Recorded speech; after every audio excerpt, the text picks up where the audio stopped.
Welcome to Prison Talk. 12/16, December 16. Welcome to Prison Talk. Now, we're going to wait till we get a couple of people in here, get this thing started. All right. But there's a whole lot that I've been looking into that's going on.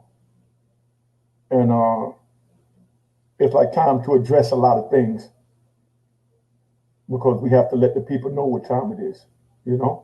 What's up, Paradise? You know?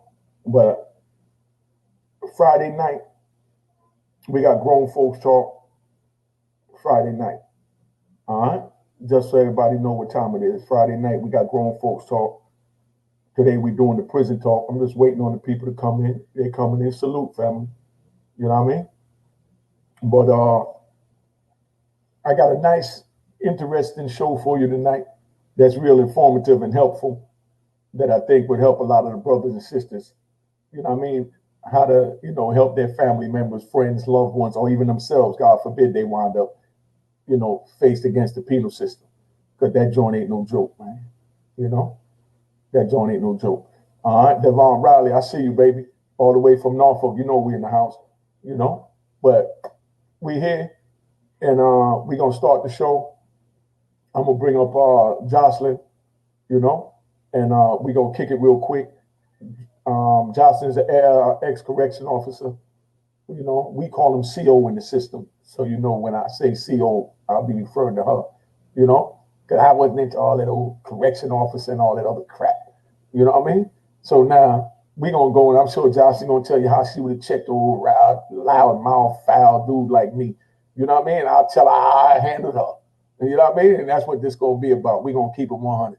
All right? So we're going to bring old Jocelyn up here. I got Miss T down here that's going to break it down from a probation officer point of view. You know what I mean? They try to check me on a couple of things. You can't hear me down there? You know what I mean? Everybody can hear me? You know what I mean?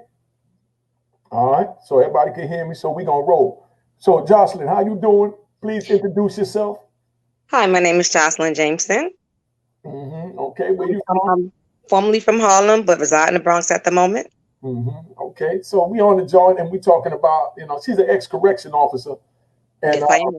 you know, Lady K, what up? You know, my thing is that I want you to understand. Where was you at in the state? Oh, I did a couple of jails. My training jail was Fishkill. Then one of my main jails was Mid-Orange. I came off of maternity leave. I had a baby. When I went back, I was Green Haven. My last jail was Bedford Hills. So I did both spectrums, male and female. Okay, that's what's up. That's what's up. So which one went at you the most? Both, to be honest with you. Okay. At the end of the day, see, here's the thing. What I was trying to say earlier is that I learned a lot working in the prison systems. And one of the things that I've learned is that you be yourself. You can't be anybody else. I'm from the hood, so the Harlem and all that never bothered me. And I never went back and forth with anybody because I understand at the end of the day that my people, they have issues. They had issues before they came in, and they had family issues. They had other issues before they came in. And so I pretty much knew how to deal with them. So if you was having a bad day, I try to get to the bottom of it. If you kept disrespecting me, I just put the paper to the pen. I'm not arguing with nobody. Or the pen to the paper, I should say. It was never an argument. Listen, I'm trying to work with you, and this is how it's going to go. I want everybody to have a good day. I need to make it home. I don't want to do no extra time. I don't want to be mandated if I don't have to. Don't fight on my time. All that good stuff. But a lot of the times I ran into a lot of the young ones, and the young ones, I felt like they didn't have a lot of guidance. They had a lot of family issues. I would talk to them. I was knee deep in it with them. So I've had a lot of good times in there. And it wasn't the inmates that gave me the problem. It was more of the higher ups. They expect you. Yeah, like your captains, your I understand what you mean, sergeants. Because at some point they want you to treat them unjust, and I didn't have it in me to do that. Now, if you did something, I got that. Okay. Well, I'm here to give both spectrums, even though it might sound a little wild. Come on, you know. So I'm gonna give it to you 100. Yeah. Let's go. Go ahead. Now, beautiful young lady like yourself working in the prison. You know what I mean? As soon as you come in, they look at you as meat. Not just the inmates, because they don't have a life. They can't get nobody out there. That's why they come into prison. They try and treat us like crap, you know, because they don't have a life. So you already know how it is. They go home I would tell the COs this and it piss them off. I tell them, I already know when you go home, you know what I mean? The cat shit on your leg, you know what I mean? The kid throw up on your shirt, you know what I mean? The wife ain't giving you none. And you know, right. son is in the living room with his homie smoking weed, you know what I mean? And you got no respect in your house. So now you come in here and you trying to run my house. You know what I mean? A lot of the times, I'm not gonna hold you, you'll see COs bring their personal problems in. Mm-hmm. And what it will do is cause ruckus with the other people, the inmates or whatever. Everything would be fine, but once, because you're having a bad day, because your husband cheated on you, or your wife did something, or today just wasn't a good day. It didn't have to be that. It could have been your kids. Because at the end of the day, as a CEO, you still have your own problems. You have your own family. A lot of things go on, but you have to learn how to separate your life from that life, because it's a jungle and it's two different lives. Tell them, sis. I like when you talk that talk. It's two different lives. So you have to leave your problems on the outside of those prison walls. Walk in there with that game face, take off those little girl panties and put on your thongs or something, and get up in there and do what you're supposed to do. Put on your grown folks panties and get up there and do what you got to do. But like I said, it's not so much to treat them unjust. They're already in there serving time. They're already in there for whatever they're doing. That has nothing to do with you. As long as you can maintain your house, as long as you have a respect for them, they'll show you respect. They'll show you respect. You don't have to be disrespectful. You don't have to be nasty. I never had to be that way. Because let me tell you something. It may seem from afar, especially if they've been in there long. They sniff you. So if you're going to be at high, you better be at high for the whole 25 years of your career. Because if you don't, and you slip up. Try not to curse because YouTube have a fit with that. Oh, I'm sorry.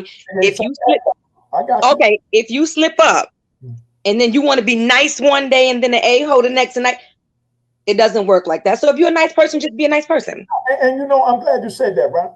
Because one of the issues that we got in the prison is you got COs that, like I said, you know, they having trouble on the outside even functioning in society. You know what I mean? So they coming in, the life they have is in there. I've had COs, you know, that I've pissed off. I'm talking about, I know I pissed them off. You know what I mean? But his shift ended. You know what I mean? So I ain't trying to go home to your wife. You know she can't suck you off right anyway. You're looking for a boy in the prison. You know, I say something I know is going to piss him off. You know what I mean? Look, and then the next day he come back to work. You know what I mean? And as soon as he come on, before he even put his bag down, he walked by my cell, ripped my door open just to let me know he ain't got to knock and he could do it.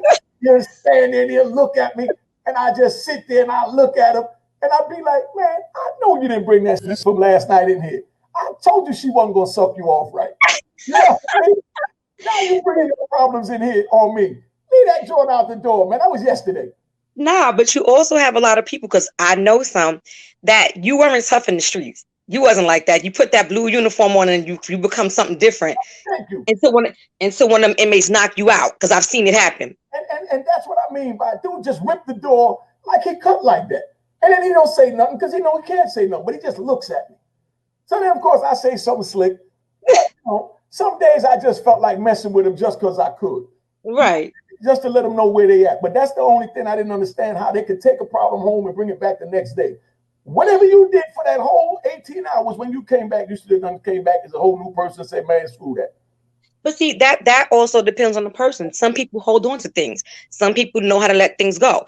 Like, I looked at it like, this is my job. Like, when people make such a big deal out of it, I'm like, this is an 8-hour job. Just like you go to your other job and you may get an hour break. It's the same thing on the inside. It's just that you really have to be a people person and you really have to know how to deal with people, putting them in check without being nasty. Because like I said, I'll put you in check quick and I ain't got to say nothing really. I'm not doing it. That's it. You know what? I'm going to turn this up, man. I'm going to turn this up. Turn it up.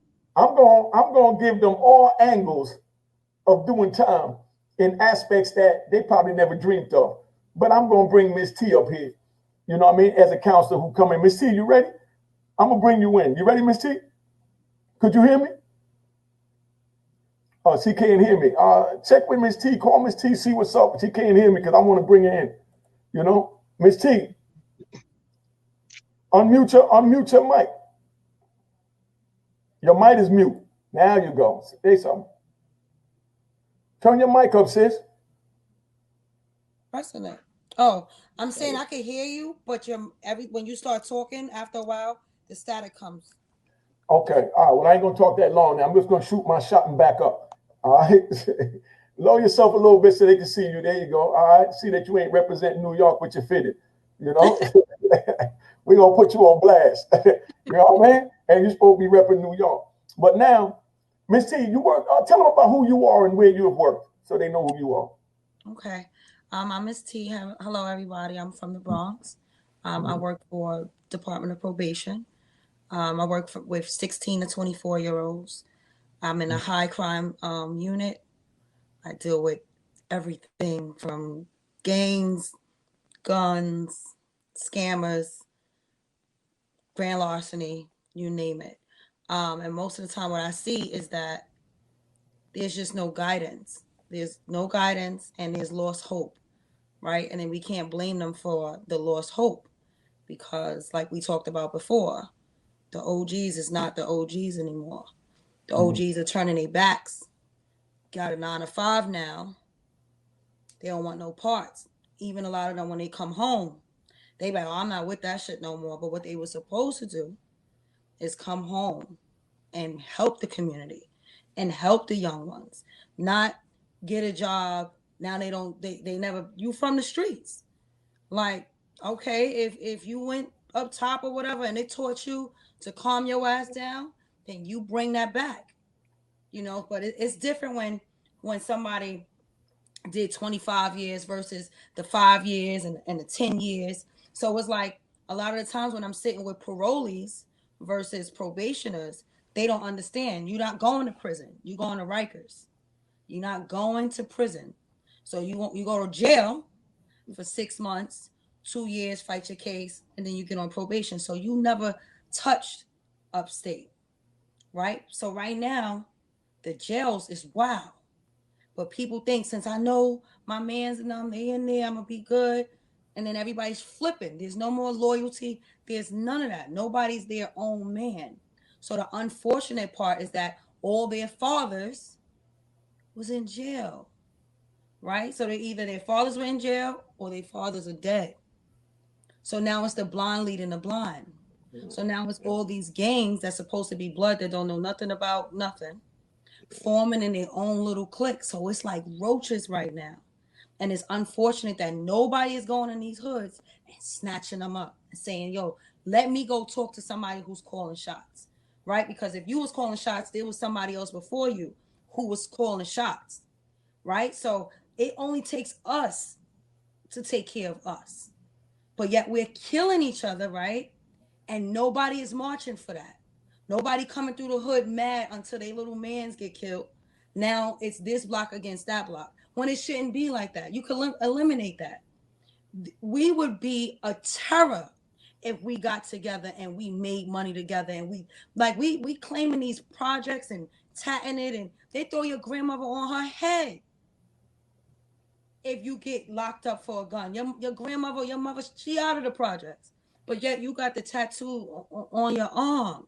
Right? So the lost identity is it's just disheartening because that's what I deal with. I deal with young men that come in my office and they looking at the floor, right? Because one, they don't trust me. They don't trust me yet. So they'll sit there and be like looking at the floor. And I tell them, you know what? We're going to do this every time you come.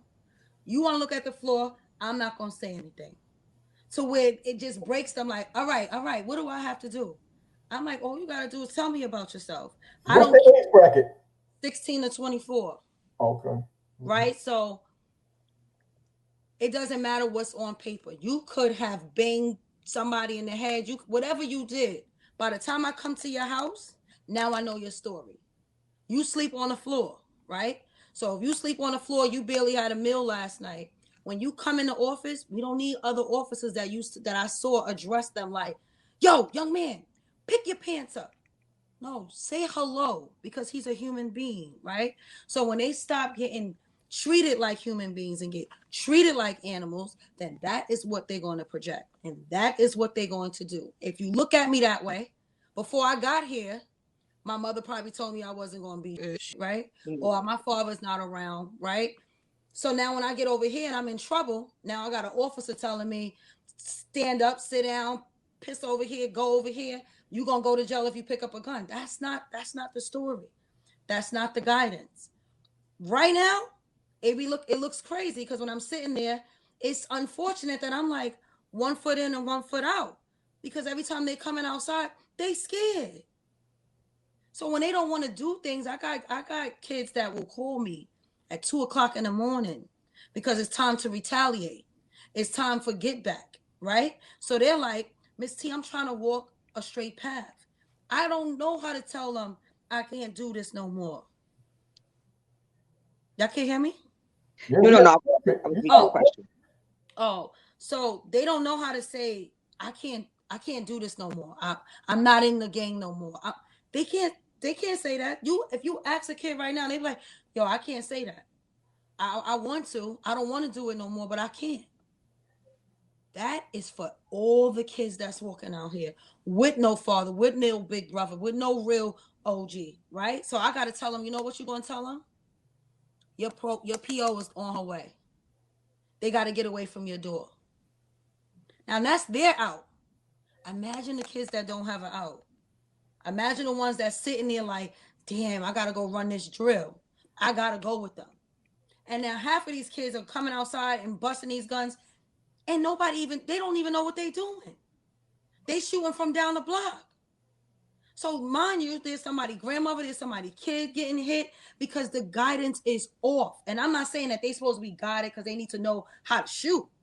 But what I am saying is like, where y'all giving the guidance at? Y'all not even giving them the guidance out here to go get they op, or this shit ain't about money. Nobody is telling these kids that, listen, you're going to lose your life for nothing. You got an OG telling a 17-year-old, take this. Don't worry about it because I'm going to send you some Jordans. Take this charge. Hold this gun. You know what I'm saying? So it's like, it's so sad. And now there's so much trauma because they're not taught to deal with death. When we experienced death, it was our aunt from cancer. It was from old age. They dealing with a 14-year-old friend getting killed. And you telling them to have a heart. Nobody's hugging these kids or telling them they love them. That's over. So why do I care about your life? Who is going to tell me to care about your life? Nobody care about mine. Nobody didn't care about my best friend. So when they outside and they angry and they mad, it's fuel to the fire because everybody is turning their backs. And if we don't come together as a community and say, shit gotta stop, it's not going to stop. It's only going to get worse. And I ain't going to hold you. There are some OGs that's scared of these little ones. That be like, yo, I fuck that knucklehead. I ain't business with them. They never going to change, right? But they be forgetting that you was them. Like, how are you saying that and you was them? When you look in that young man's face, you was that same person. So how dare you? How dare you, whether you went to jail or whether you've been through it, how dare you say, fuck them? Because you know what's going to happen? Your sister, your daughter, your grandmother going to walk out the building and get hit by that stray bullet for the same little kid that you said, fuck them. They never going to change. You're not giving them a reason to. You're not giving them the proper tools. So right now, we losing. We losing all the way. We losing. They say there's nothing out here. That's a lie. There's money out here, right? And sometimes these men need to walk out and buy these little boys a coat. Because guess what? It's mostly the ones that don't have it that will take your head off. They don't give a shit about this young man that might be in Catholic school standing there with a coat that his mother brought. Why do they care about that? But then you have the same average drug dealer or 9 to 5 getting a couple dollars and know they see you starving and won't buy you a sandwich, won't buy you a $5 hat. And then they want to know why they bugging. Because you don't care no more. You forgot where you came from. So when they get in the cars and buying those bottles, these kids out here starving in a stick-up gang and outside swiping Metro cards, the community forgot. These same OGs forgot where the fuck they came from. What's the language? I'm sorry. So when my kids, and I call them my kids, when my kids come in my office, I do my best to guide them. I let them be themselves. I let them curse. I let them say what they want to say. And then I try to connect with their parents like, listen, please don't preach to them. Don't do that. There is a balance. Yes, you have to be a parent. You can't always be a friend, but you have to find balance and you have to evolve and you have to be in this world. Because if they shot somebody or they robbed somebody, they guess who they need to tell? They need to tell their mother or whoever is close to them, Mommy, this is what I did. I don't know what I did. I'm wrong. I don't know, but I need somebody because they railroading these kids in these jails. But nobody has nobody to confide in or tell or hold them down. So we need more advocacy for free. For free. They need to all the OGs that had lawyers help them and all that type of stuff. Those kids are sitting in there by themselves with the judge. With the judge and the Bronx defenders, like, take that charge. You ain't you this is what you gonna get. And nobody's with them. Not a mother, not an aunt, not a sister. These kids go to court by themselves. And when the judge look up and they don't see nobody with them, they throw the book at them. So it's like, for people that's listening, they need to understand that your free time on your hands when you just out, you see somebody in your community, grab them up and hold them down, because one life out of 10 is a lot. So if I got 25 on my caseload, I may have two, just can't save them, but the rest, they fall in line because I tell them I care about them. I call them, yo, you in the house? I heard they were shooting over here. Citizen app said XYZ. Take a picture. Oh, matter of fact, watch this movie so me and you could talk about it. Right? So they get an understanding of relationship because that's gone. So these young men don't respect these young girls because these young girls forgot their place too. They out here spitting in these men's face, slapping them, inviting them to a penis that they don't have. Right? So they, as the respect is all the way gone. I make these young men bring their girlfriends to my office to tell them we don't play cops. We don't play cops if you mad because he was talking to a girl. So now you calling the cops on him and telling them he got a weapon. And now these cops is looking for somebody with a weapon because then there's no home training, there's no guidance, and nobody is giving these kids hope anymore at all. So it's just unfortunate. It's just the youth is so lost and they're not guided and they're traumatized. They are losing their friends left and right, and they are told to just get back up and keep going. Can you imagine that? We didn't experience 14, 13 years old and going to a funeral and then getting told, wake up and go to school and smile and do what you're supposed to do. Nobody's dealing with it. So as much as we walking around saying, young man, you better do this, you better do that. How you doing? How you feeling? You need a hug. Because it's serious out here. So a lot of times while these kids is out here moving the way that they move, they hurt. So hurt people hurt people. So it continues to go and go and go and go because we're acting like they not going to funerals, like they not wearing a childhood friend on their neck.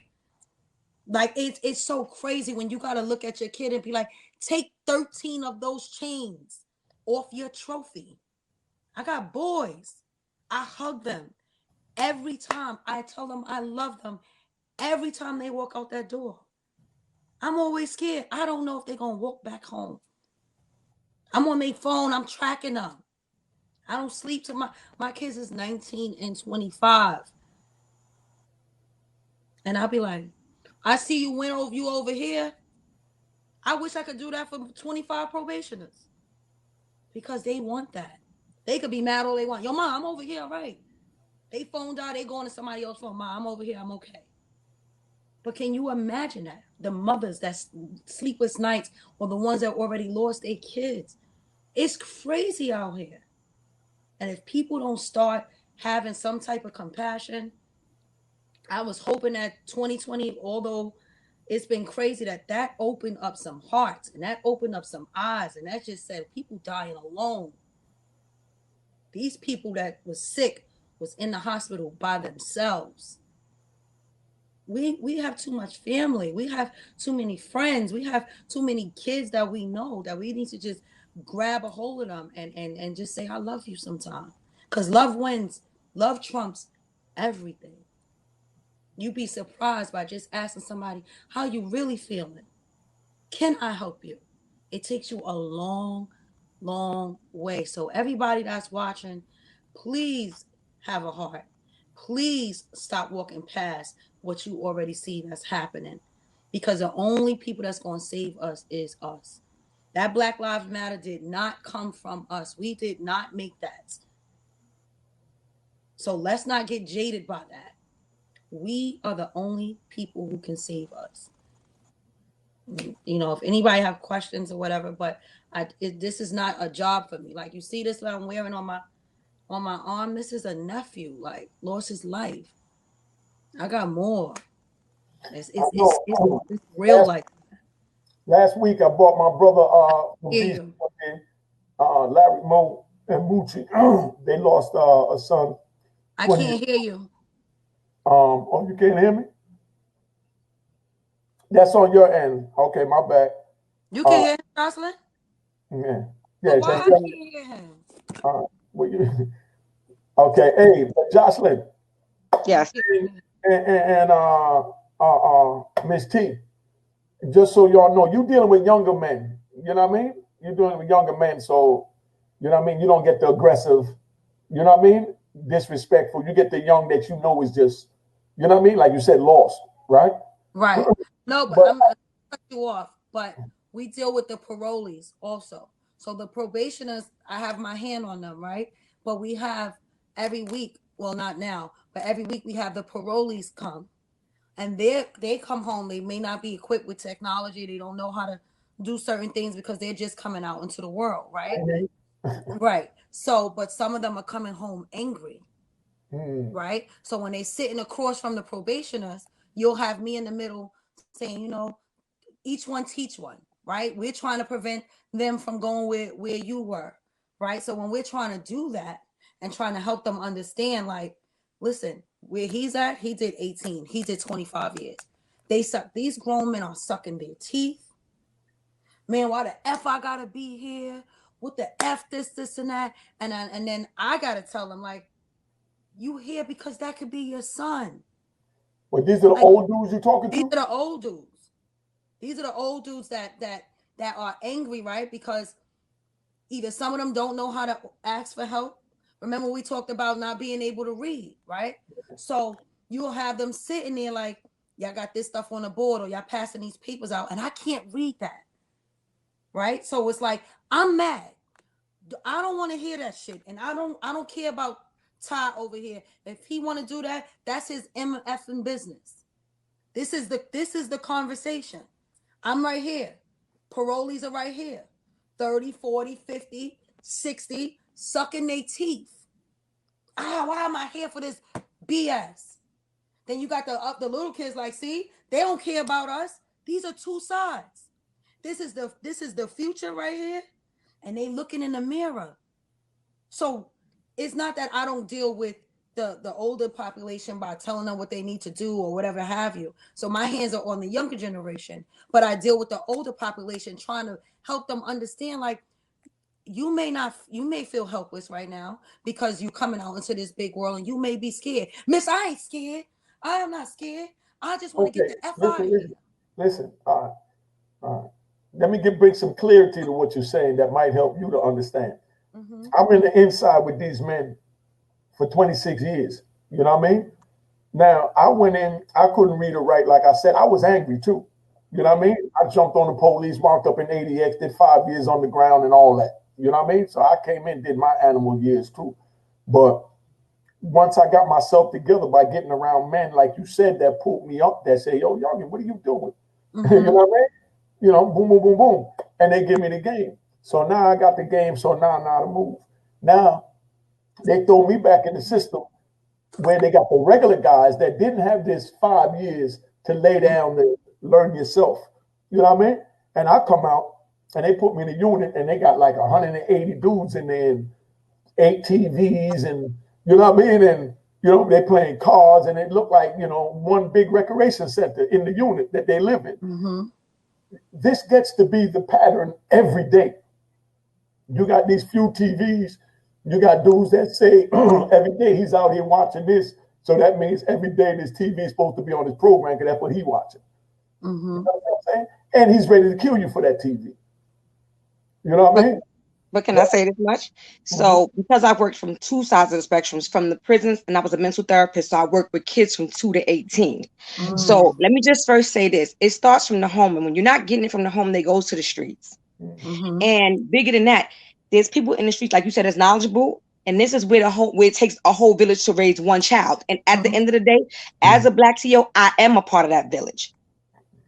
So when I worked in the prisons with the older men, I used to have conversations with them like, I'm 5'1". You like me telling you when to take a bath, when to take a shower? They have all of these programs in there. Instead of you fighting and arguing, go use those programs. Go use those, because they're taking them out the jails now. I know. They don't have those programs. You was able to get your whole master's in jail. They shutting it down. So instead of you arguing with the next person, because your wife left you, I get it, and I had a lot of that. Miss J, my girl done cheated, she done left, and then I would mess with them like, so what did you do before you went in? I wasn't that good, Miss J. Well, let's be real about it. But while you in here, why don't you take all of that negative energy and let's turn it into a positive energy? So you have to be, you're not there. I mean, they're there to serve and protect, but you're not there to try to overbear them and rule them. You're there to guide them. Right. Whether older or younger. I had people I was 60 talking to, like, you want to keep doing this? This is repetitive, systematic. You have children. What are you showing them? Those are the conversations that need to be had. Right. Even coming from a younger person. When I was a TO, I was 32 years old. Hold on. That's basic crap. It worked to me. I don't know about it being basic crap, but you know what? It's basic crap if you don't want to change your life. No, that's what I want to get at. I'm gonna tell you. It's basic crap if you don't want to change. Listen. Hear me out. When I say that, because I'm giving you from another point of view. Yo, you know what time this is. Unique, the Harlem legend, the icon, the kingpin. Make sure y'all check out my YouTube channel at Unique Mecca Audio. Hit the subscribe button. Make sure you like my joints. Make sure you comment on the joints, and make sure you share this joint. All right, make sure you hit the notification button so you notify when the videos come in. You don't want to miss it. And make sure you tell a friend to tell a friend to tell a friend that Unique Mecca Audio got it going on. All right. Hey, make sure you get this joint. It's bananas. A Roaring Harlem at roaringharlem.com. You ain't gonna find another better book. Yo, get this joint while supplies last, because I'm telling you, the best book you're gonna read, 5 stars, it's crack.